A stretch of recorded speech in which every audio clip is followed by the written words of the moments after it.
नमस्कार, मी सुवर्णा जोशी. बुलेटिनमध्ये स्वागत. 2019च्या लोकसभा निवडणुकांचा रणसंग्राम सुरू झालेला आहे आणि त्याच विषयीच्या घडामोडींनी बुलेटिनची सुरुवात करणार आहोत. लोकसभा निवडणुकीकरता कालचा दिवस राजकीय रविवार ठरला. महाआघाडीची कराडमध्ये तर महायुतीची महासभा कोल्हापुरामध्ये रंगली. पाहूयात आपण काल कसा रंगला महासंग्राम. एक लक्षात ठेवा, आमचे कपडे कोणी उतरवू शकत नाही. विधानसभेच्या निवडणुकीत पहिले तुमचे कपडे उतरले, मग महानगरपालिकेच्या निवडणुकीत कपडे उतरले. मुंबईमध्ये लंगोट शिल्लक होती, उद्धवजींनी ती देखील तुमची उतरवली. आता तुमचं काही शिल्लक राहिलेलं नाही. पवार साहेब, तुमची परंपरा तुमच्याकडे, आमची परंपरा आमच्याकडे. जे शिवसेना प्रमुखांनी आम्हाला शिकवलं ते फक्त आपल्या स्वतःच्या पोराची लाड करण्याची वृत्ती नाही आमच्याकडे. आणि आम्ही दुसऱ्यांची पोरं किंवा दुसऱ्यांची मुलं पहिल्यांदा बघतो, त्यांची मुलं पहिल्यांदा सांभाळतो. आणि काल प्रधानमंत्र्यांनी पाकिस्तानला शुभेच्छा पाठवल्या आणि सांगतात मी 56 इंचाचं छाती असलेला माणूस देशाचं रक्षण करतो. निवडणुका जिंकण्याकरता तत्वज्ञान लागत नाही, फक्त पैसा लागतो. आज उमेदवार मिळत नाहीत म्हणून उमेदवारांना काय काय प्रकारे घेऊन त्यांना तिकीट दिले ते सगळं तुम्ही पाहताय. करवीर नगरी कोल्हापूरमध्ये युतीची पहिली सभा झाली. या सभेमध्ये मुख्यमंत्र्यांनी शरद पवार आणि राज ठाकरेंवर सडकून टीका केली. प्रत्येक निवडणुकीत जनतेनं तुमचे कपडे उतरवले, फक्त लंगोट शिल्लक होती, मुंबईच्या जनतेनं तीही उतरवली असं फडणवीस म्हणाले. माढ्यातून कॅप्टननंच माघार घेतल्यामुळे आता कॅप्टनच 12वा खेळाडू झालाय अशी बोचरी टीका मुख्यमंत्र्यांनी पवारांवर केली. या महाराष्ट्रामध्ये बोल घेवडे लोक खूप आहेत आणि काही लोक तर आता त्या ठिकाणी स्वतः बोलू शकत नाही म्हणून पोपट नेमू लागले आहेत. आणि मी त्यांना दुसरा सल्ला देतो. मोदी सूर्यासारखे आहेत. सूर्याकडे चेहरा करून थुंकलं तर थुंकी आपल्या चेहऱ्यावर पडते, ती सूर्यावर पडत नाही. हे आमचा मुकाबला काय करतील? अरे यांना तर आता उमेदवारच मिळत नाही आहेत. कॅप्टननी देखील माड्यातनं माघार घेतली आहेत. जे पहिले कॅप्टन ओपनिंग बॅट्समन म्हणून यायला निघाले होते ते म्हणाले आता नॉन प्लेइंग कॅप्टन म्हणून काम करतो, 12वा गडी म्हणून काम करतो. ही परिस्थिती त्यांची आली आहे. आता त्यांना उमेदवार देखील मिळत नाहीये. त्यांची तिकीट लोक वापस करतायत. रोज तिकीट बदलली जात आहेत. जी विचारधारा देशाचा विचार करते, जी विचारधारा या देशाकरता बलिदान देणाऱ्यांसमोर नतमस्तक आहे, आणि दुसरी विचारधारा आहे जी रोज आमच्या सैनिकांना विचारते सर्जिकल स्ट्राईक झाला का, किती लोक त्या ठिकाणी मेले, कशावरनं मेले. आज जगामध्ये दोनच लोक या ठिकाणी सर्जिकल स्ट्राईक झाला की नाही याचे पुरावे मागतात. एक मागतं पाकिस्तान आणि दुसरे मागतात काँग्रेस आणि त्यांचे कच्चे बच्चे. मित्रांनो, आमच्या सेनेच्या पराक्रमावर ज्यांना शंका आहे त्यांनी चुल्लूभर पाण्यात डुबून मेला पाहिजे. आणि भारताची सेना आहे, ही सेना छत्रपती शिवाजी महाराजांच्या सेनेसारखी आहे. दुसऱ्यांची मुलं सांभाळण्यावरून उद्धव ठाकरेंनीही पवारांचा खरपूस समाचार घेतला.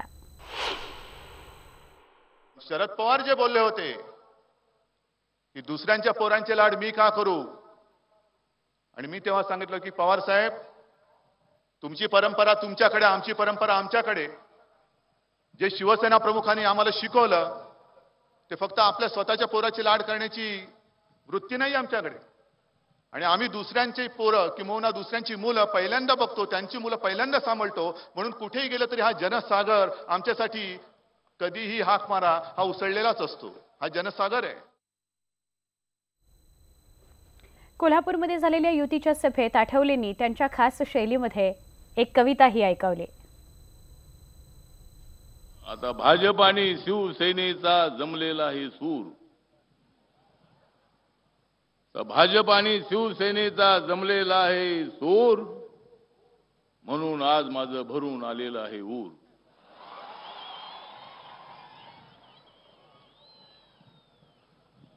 देवेंद्र फडणवीस आणि उद्धव ठाकरे यांची चांगली जमलेली आहे जोडी. देवेंद्र फडणवीस आणि उद्धव ठाकरे या दोघांची चांगली जमलेली आहे जोडी. पण माझ्याकडे कुठं आहे लोकसभेची गाडी? उस्मानाबाद लोकसभा मतदारसंघामध्ये पुन्हा एकदा पारंपरिक लढत रंगणार आहे। शिवसेनेनं ओमराजे निंबाळकरांना तर राष्ट्रवादी काँग्रेसनं राणा जगजितसिंह पाटील यांना मैदानात उतरवलंय। पवनराजेंचा खून झाल्यापासून ही दोन्ही घराणी परस्परांची हाडवैरी बनली आहेत।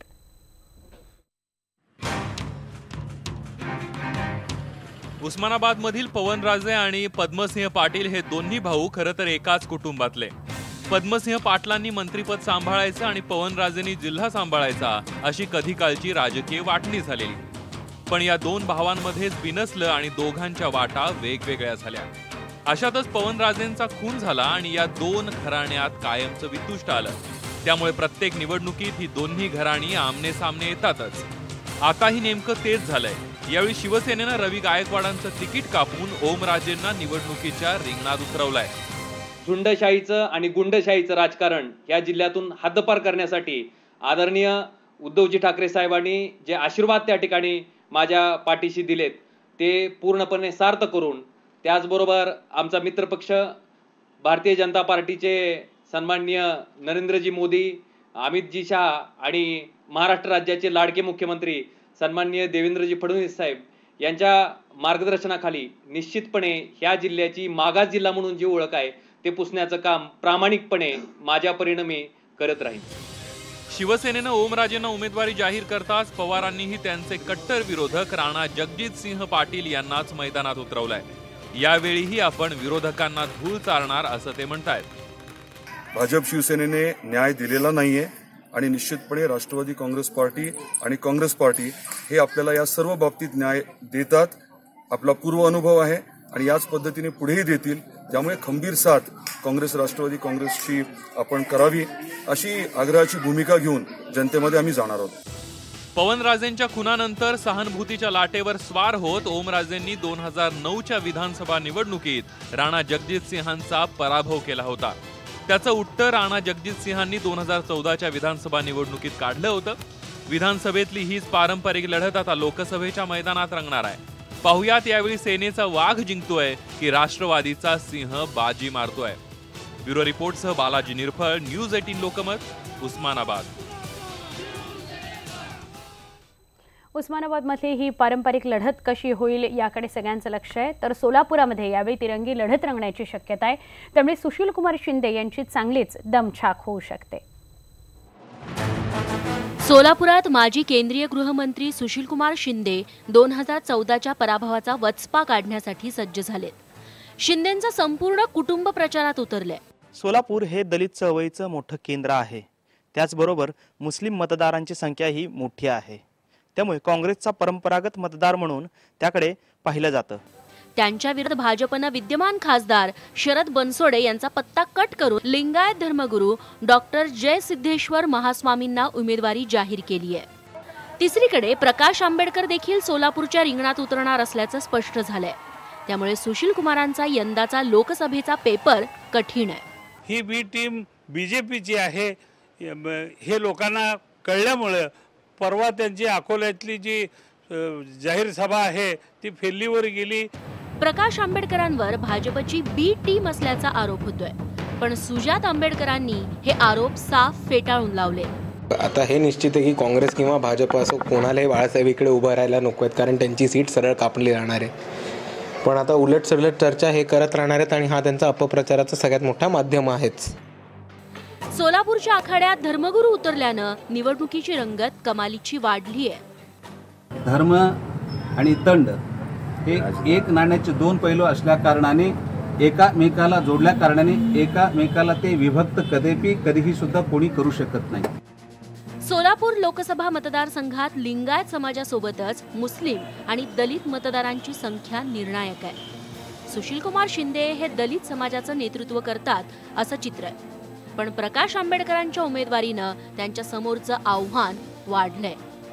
सागर सुरवसेसह bureau report, news 18 Lokmat, Solapur. Bhajap शिवसेनेची लोकसभा निवडणुकीकरता युती झाली आहे खरी, पण मुंबईत एका जागेच्या उमेदवारावरून सैनिकांच्या भावना तीव्र आहेत। ईशान्य मुंबई मतदारसंघातले शिवसैनिक भाजपशी युती करण्याच्या विरोधात आहेत। शिवसेना भाजपची युती झाली आहे. मात्र दोनही पक्षांच्या कार्यकर्त्यांचं मनोमिलन करण्याचं आव्हान युतीसमोर निर्माण झालंय. ईशान्य मुंबई मतदारसंघात शिवसैनिकांमध्ये प्रचंड नाराजी आहे. खासदार किरीट सोमय्यांनी शिवसेना पक्षप्रमुख उद्धव ठाकरेंवर प्रचंड टीका केली होती. त्यामुळेच शिवसैनिकांमध्ये प्रचंड नाराजी आहे. शिवसैनिक किरीट सोमय्यांचा प्रचार करण्याकरता तयार नाहीयेत.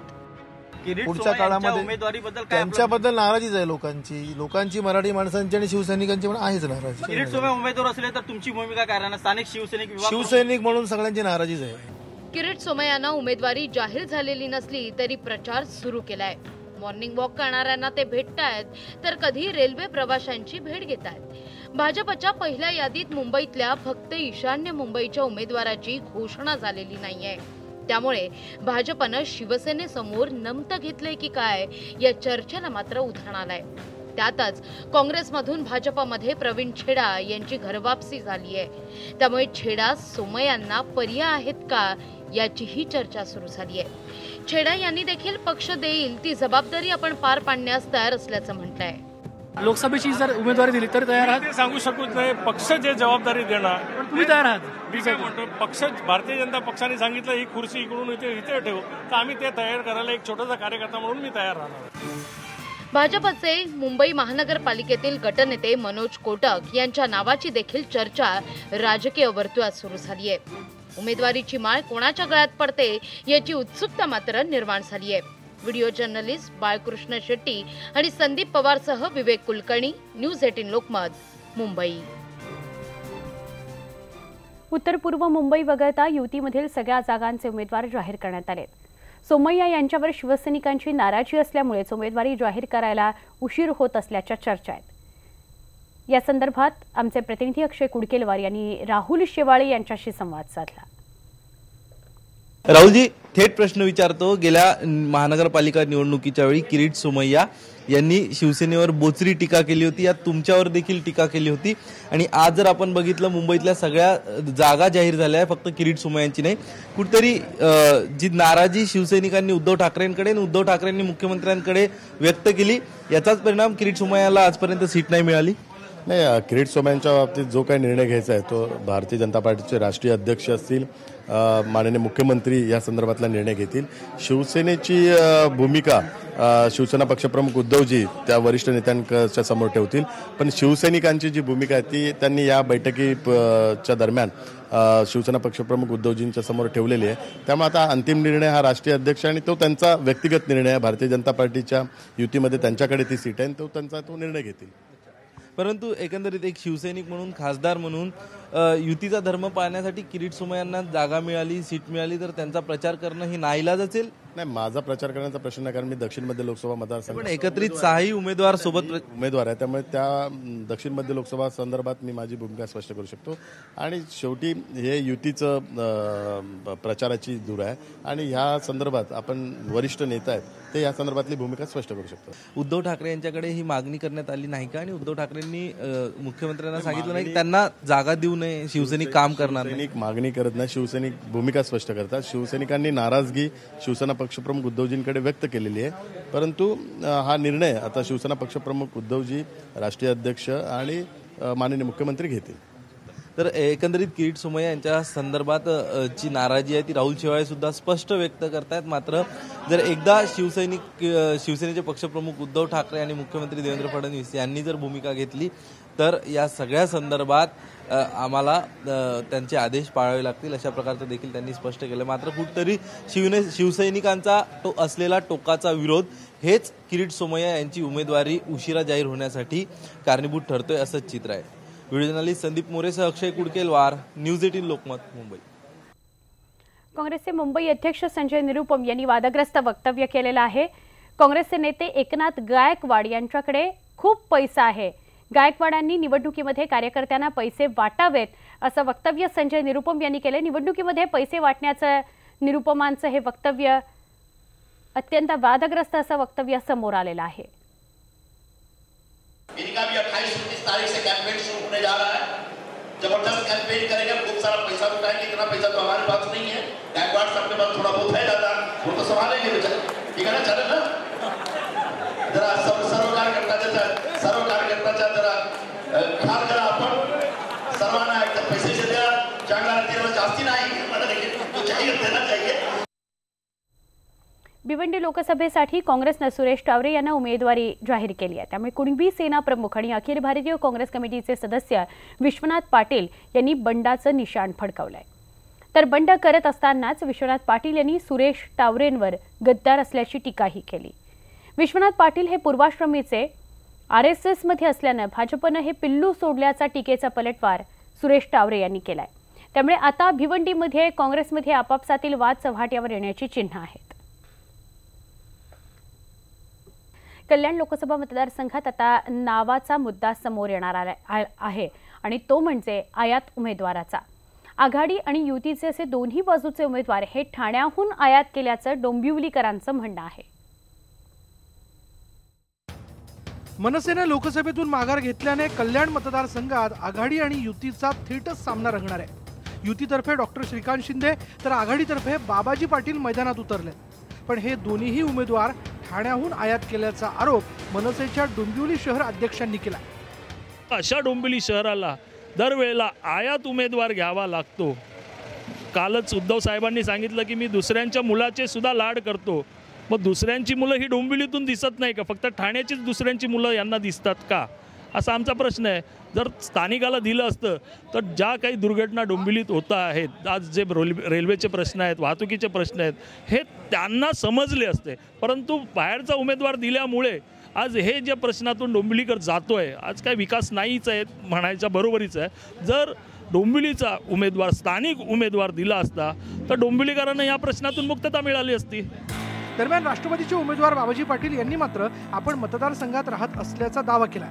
मी ठाणे पालिकेचा नगरसेवक असलो तरी मी कल्याण लोकसभेत येणाऱ्या भागात राहतो असं त्यांचं म्हणणं आहे। कल्याण लोकसभेचा मतदारसंघ अंबरनाथ पासून कलव्यापर्यंत आहे आणि मी शिलफाटा एरियामध्ये देसाई गावात राहतो आणि प्रभाग क्रमांक 29 मधून ठाणे महानगरपालिकेमध्ये निवडून आलेला आहे, परंतु मी कल्याण ग्रामीणमध्ये राहतो आणि इथला मी स्थानिक भूमिपुत्र आहे।